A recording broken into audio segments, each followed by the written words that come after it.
비교조차 할 수 없는 유일하신 한 분 예수 그리스도를 찬송합니다. 오늘은 창세기 1장 20절에서 31절의 말씀에 근거해서 계속해서 믿는 이의 천지 창조의 체험 세 번째 시간을 가지도록 하겠습니다. 사람이 하나님이 된다는 것, 바로 그 첫 번째 맏아들이 예수 그리스도입니다. 말씀이신 그리스도는 사람의 몸을 입으시고 오셔서 하나님 사람으로 완전한 삶을 사시다가 하늘에서 오신 마지막 아담인 신령한 영적인 사람이 되었습니다. 로마서 8장 29절에 보면 하나님은 그분의 아들을 많은 형제들 가운데서 맏아들이 되었다고 말을 하고 있는데, 이것은 바로 우리들이 예수님의 형제들이 된 것이며 우리는 아들의 자격의 영을 가진 예수님과 함께 공동 상속자들이 된 것입니다. 이것이 바로 하늘에 속한 분의 형상인 하나님의 형상을 지닌 사람들이 된 것을 말을 하고 있는 것입니다. 자, 계속해서 믿는 이의 천지 창조와 이 그리스도인의 체험에 대해서 이야기를 하고 있는데, 오늘은 이제 마지막 세 번째 시간으로서 다섯째 날과 여섯째 날에 대해서 말씀을 드리겠습니다. 창세기 1장 20절에 보면 하나님께서 말씀하셨다.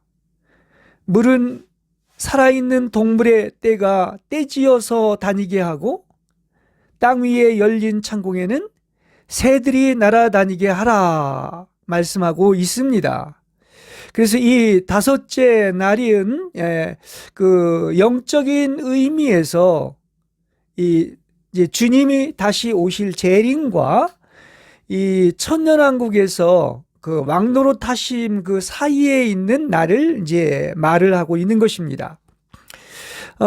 이 다섯째 날을 보면 하나님은 물고기와 새들을 창조하셨습니다.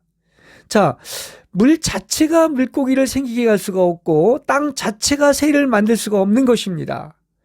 우리는 모든 자연현상을 보면서 당연하게 여길지 모르나 물에는 물고기가 있고 땅의 공중에는 새가 있는 것이 저절로 된 것이 아니라 바로 하나님의 창조에 의해서 된 것을 말을 하고 있는 것입니다.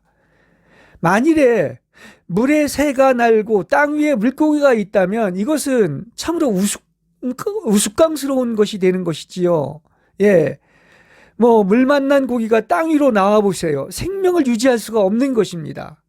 즉 하나님이 이렇게 창조하신 것으로 그렇게 물고기는 물에 살도록 되어졌고 새는 땅에 두어진 것인 것을 우리는 알아야 된다는 사실인 것입니다.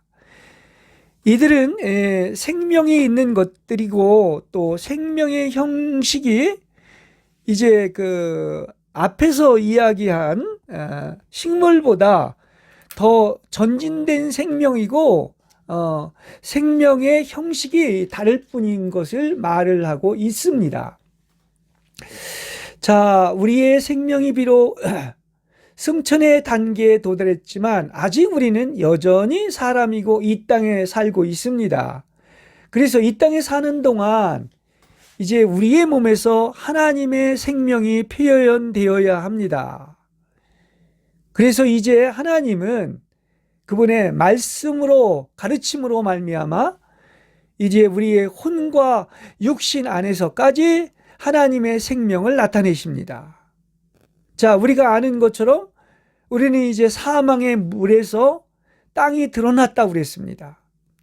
이것은 이제 거듭남의 단계를 말을 하고 있다면 계속 이제 생명이 전진해서 십자가와 부활과 승천을 거쳐서 이제 이렇게 다섯째 날의 이 단계에 이르는 것은 바로 우리의 생명이 더욱더 발전하고 전진해서 이제 새롭게 날마다 영광 위에 영광이 더해지는 것을 말을 하고 있는 것입니다. 승천은 바로 우리의 하늘에서의 지위를 말하고 있는 것이고, 오늘날 우리는 이 세상에서 우리의 생활을 표현하고 있는데 이것이 이제 하나님의 생명을 표현하는 겁니다. 자, 물고기와 새가 어떤 외적인 형상을 말을 하고 있는데 그 형상은 다르지만 생명의 원칙은 같습니다. 물고기는 생명이 수중에 있음을 표명하고 있는 것이고 새는 생명이 지상에 있음을 나타냅니다.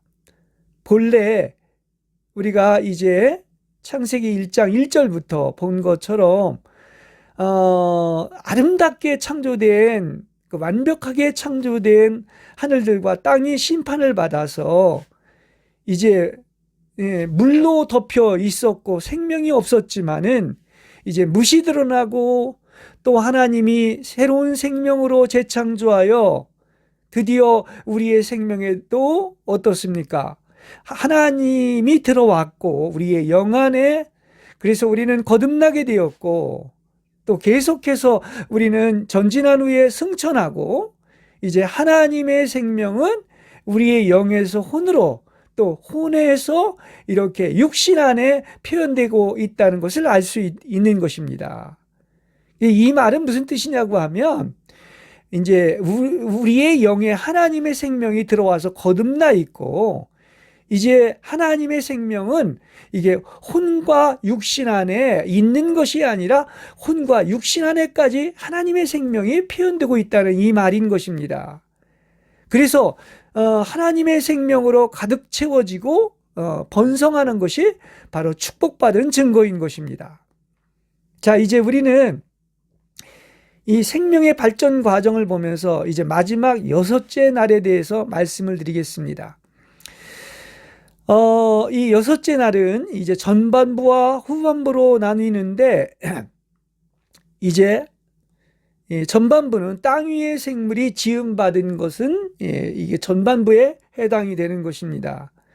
이제 이것은 생명의 외형이 전진된 것이고 이제 후반부는 내적인 속생명이 이제 하나님의 형상과 모양으로 변화된 것을 말을 하고 있는 것입니다. 자, 지금까지 이제 오늘 얘기한 5째 날의 일과 6째 날의 전반부를 합하여 보면 더욱 많은 의미를 갖게 됩니다. 5째 날은 이제 물고기와 새의 생명이 산출되었고 이제 6째 날의 전반부를 보면은 온갖 육축과 땅에 기는 것과 짐승들을 얘기하고 있는 것인데 이게 이제 영적인 체험에서 본다고 하면 이게 다 사람을 예표하는 것으로서 더 전진되고 성숙한 생명을 말을 하고 있는 것입니다. 마태복음 4장 19절에 보면 베드로에게 그러죠. 제자들과 함께 사람을 낚는 어부가 되겠다고 했는데 이 어부는 바로 이제 사람을 낚는 것을 이야기하고 있는 것이고 또 사도행전 10장 12절에 보면 땅에 4발 가진 짐승들과 기어다니는 것들과 하늘의 새들을 잡아먹어라 이렇게 얘기하고 있는데 이것은 이거 28절에도 보면은 사도행전 10장 28절에 보면 하나님은 어떤 사람이라도 속되거나 더럽다고 해서는 안 되고 그것을 잡아먹어야 된다고 말을 하고 있는 것인데 이것이 이제 영적인 체험에서 모두 이 사람을 이제 예표하고 있는 것입니다. 자, 이제 그리스도께서 승천하신 후에 그분은 하나님의 생명의 운하를 이루어서 하나님의 생명을 많은 사람들의 마음 안으로 운반했습니다. 이것이 이제 그 어떤 하나님의 영원한 생명을 체험하고 아는 것인데 이것이 바로 그리스도의 생명을 공급하는 생명과 사역을 가르쳐 말을 하고 있는 것입니다. 즉 메시지는 한마디로 뭐를 얘기하는 것이냐? 그리스도의 생명을 공급해 주는 것인데 이건 비교할 수조차도 없는 그리스도의 풍성한 생명을 공급해 주는 것입니다. 결국은 내가 온 것은 양으로 생명을 얻게 하는 것인데 그 무한하시고 비교할 수 없는 그 풍성한 하나님의 생명을 공급하는 것을 이야기를 하고 있는 것입니다. 자, 이제 첫째 날부터 계속 3번에 걸쳐서 설교를 해드렸는데 이제 창조 사역의 마지막 6째 날에 드디어 왔습니다.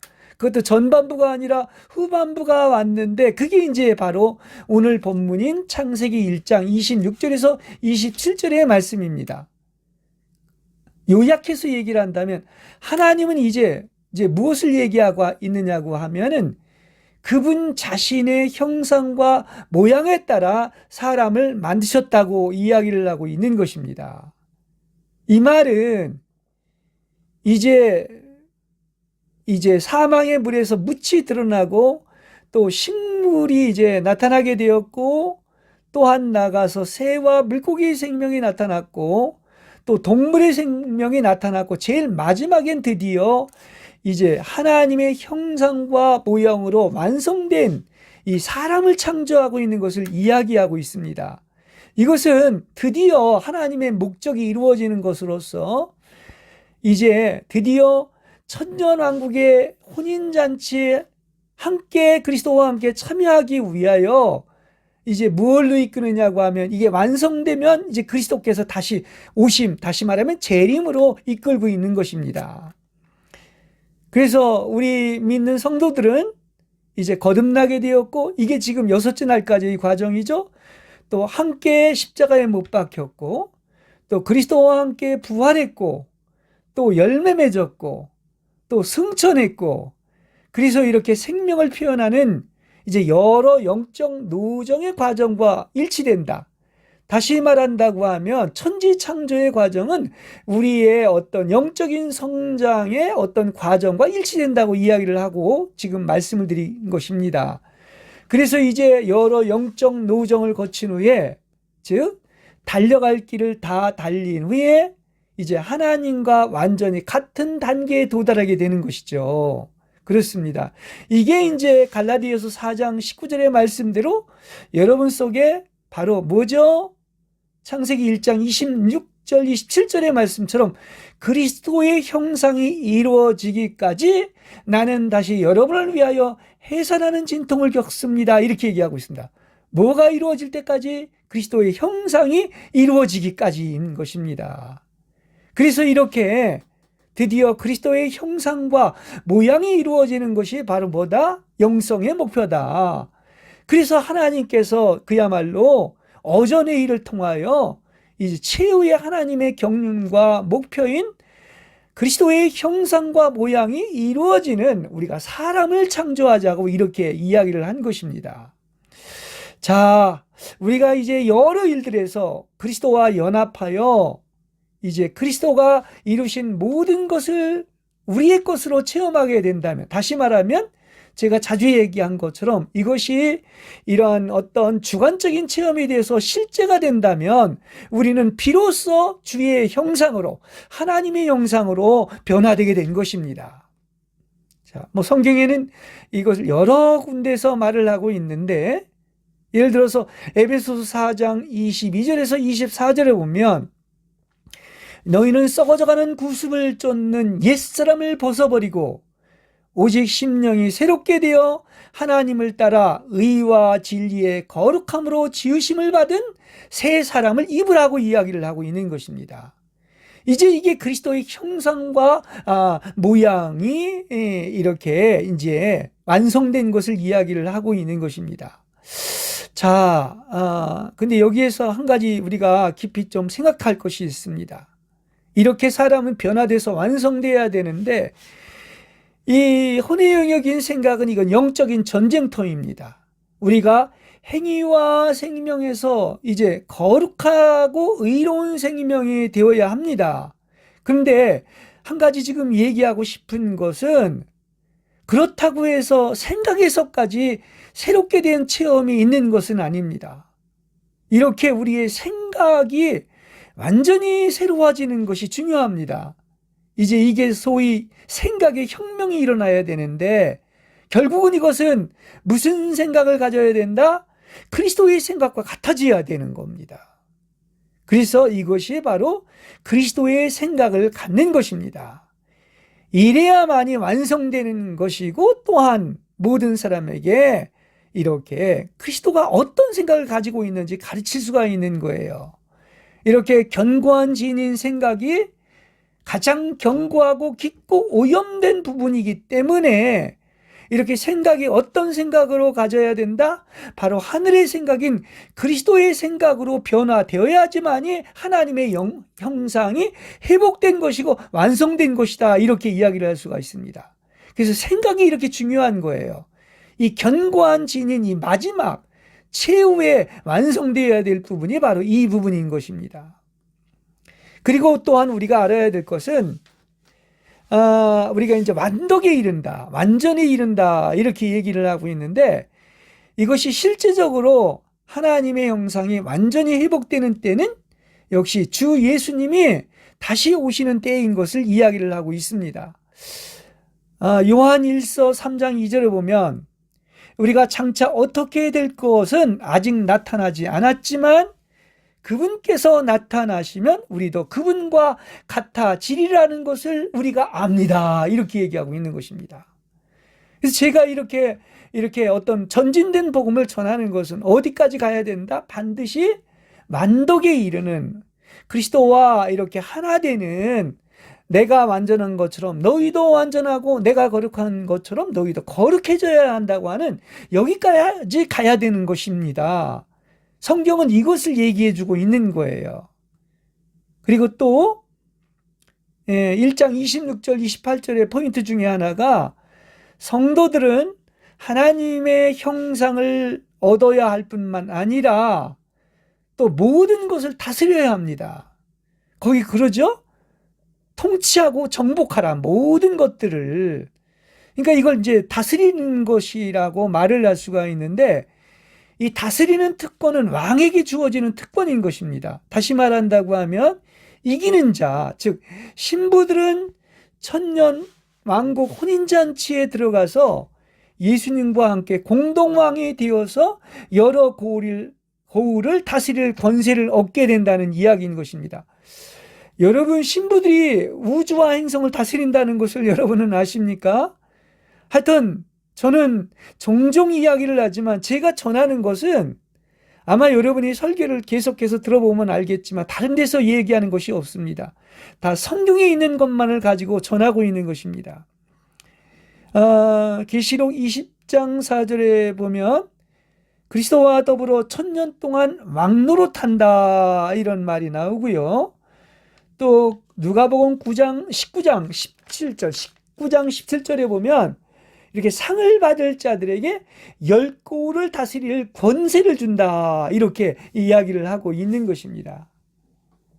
이렇게 천년왕국의 영광은 6째 날까지 통과한 천지창조의 체험을 한 사람들에게 주어지는 거예요. 그러니까 외적으로 천지창조, 물질적인 천지창조가 있었다면 우리 내면 하나도 이렇게 천지개벽이 일어나서 천지창조의 체험을 하는 것입니다. 그렇죠? 그러니까 우리가 첫째 날, 둘째 날, 셋째 날 이렇게 계속 이야기를 하고 있는데, 그것은 아직 둘째 날이나 셋째 날, 이게 다섯째 날은 이 과정 중에 있는 것입니다. 어디까지 가야 되는, 더 전진하고 회복이 돼서 여섯째 날 마지막 날까지 가야 되는 거예요. 그래서 그리스도의 형상과 모습이 이루어져야 된다, 모양이 이루어져야 된다 하는 것을 이야기하고 있는 것입니다.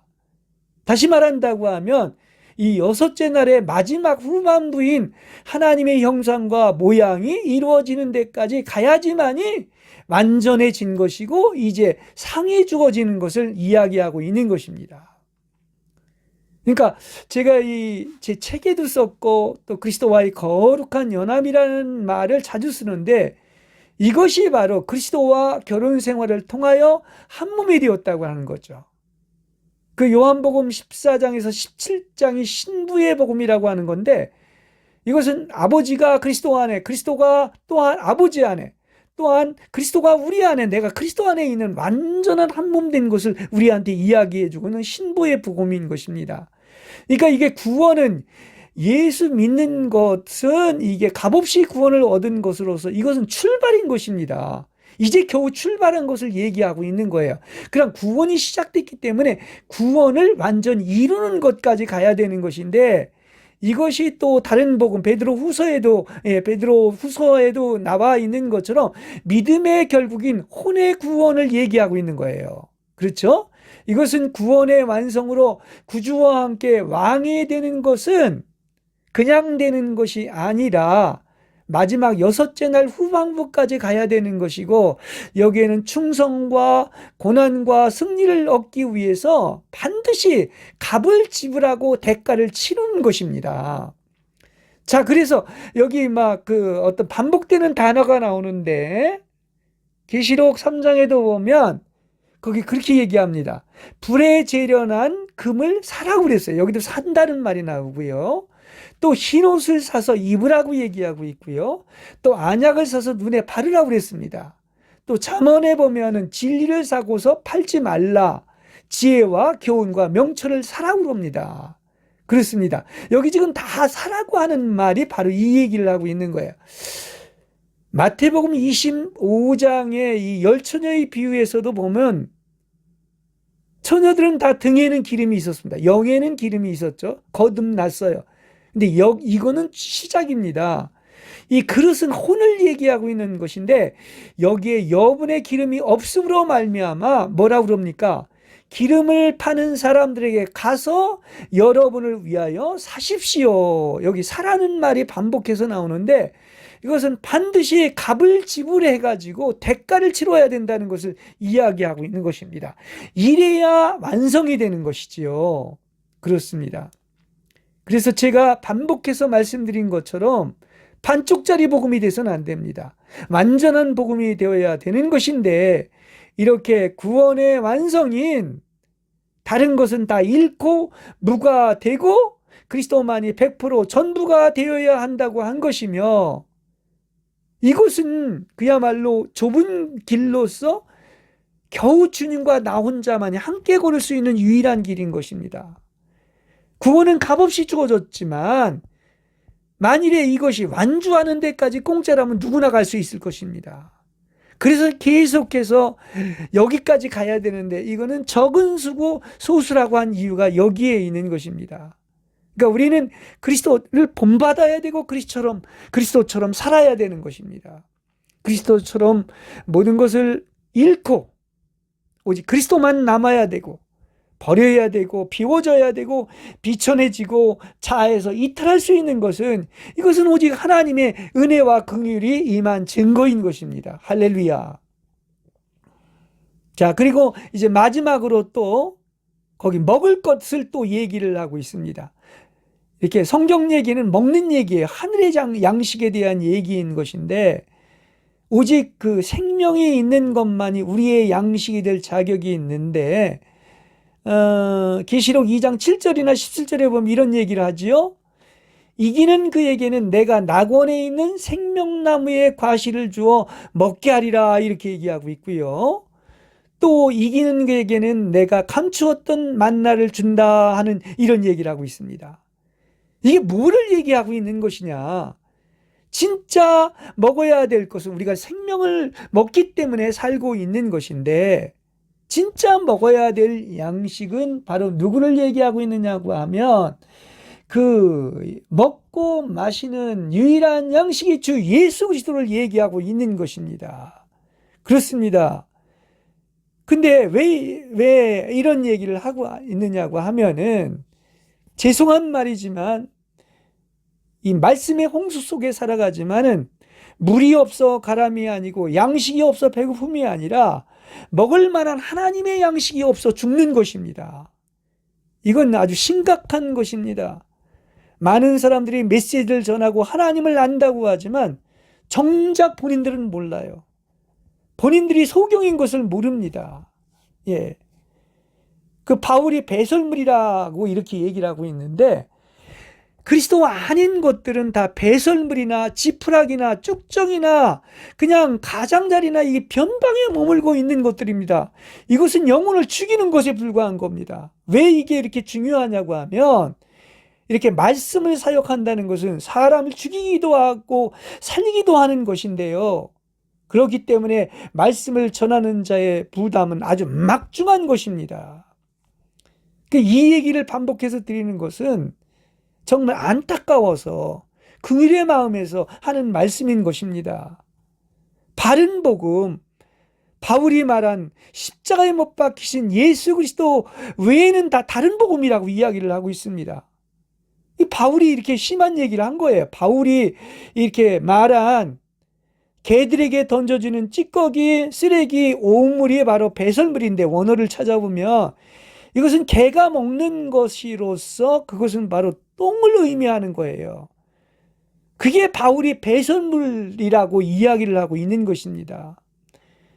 우리는 그냥 좋은 것이 좋은 것이지, 뭐 사람 위로하고 우리끼리 좋고 하면 좋지. 그건 세상에서, 교회는 비즈니스 하는 게 아닙니다. 세상 모임이 아닙니다.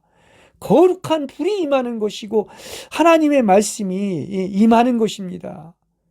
그냥 좋은 것을 하고 좋은 것이 아니에요. 세상 모임이 아닙니다. 심한 말이라 여겨질지 모르지만은 다른 것은 다 양보해도 이 진리만은 양보할 수가 없는 것입니다. 왜냐하면 이것은 지옥을 가느냐 천국을 가느냐 하는 아주 중차대한 문제이기 때문인 것입니다. 그리고 우리가 성경을 알아야 되고 하나님의 능력을 알아야 되는 것이, 그야말로 지금 6째 날까지 얘기를 하고 있지만은, 신부가 되어서 왕국의 혼인잔치에 참여하는 자가 되느냐, 아니면 대다수가 이렇게 상을 받지 못하고 1000년 동안 슬피 울며 이를 갈미 있는 곳으로 가느냐 하는 이러한 중차대한 문제이기 때문인 것입니다. 다시 한번 얘기를 합니다. 우리 예수 그리스도만이 전부인 것이고 그 위의 것은 다 배설물에 불과한 겁니다. 우리 예수 그리스도야말로 이토록 비교조차 할 수 없는 참으로 놀랍고 좋으신 분입니다. 그래서 오직 그분만을 높이고 그분만을 사랑하고 그분께만 만족을 드려야 하고 그분께만 영광을 올려야 하는 것입니다. 그러니까 그리스도를 전하는 것 말고 다른 것은 없는 것입니다. 다른 것은 다 있는데 그리스도가 없다면 이것은 배설물에 불과한 거예요. 그러나 다른 것은 다 없어도 그리스도만이 있다면 이건 전부가 되는 것입니다. 그러므로 오직 예수 그리스도 한 분의 인격만이 전부인 것입니다.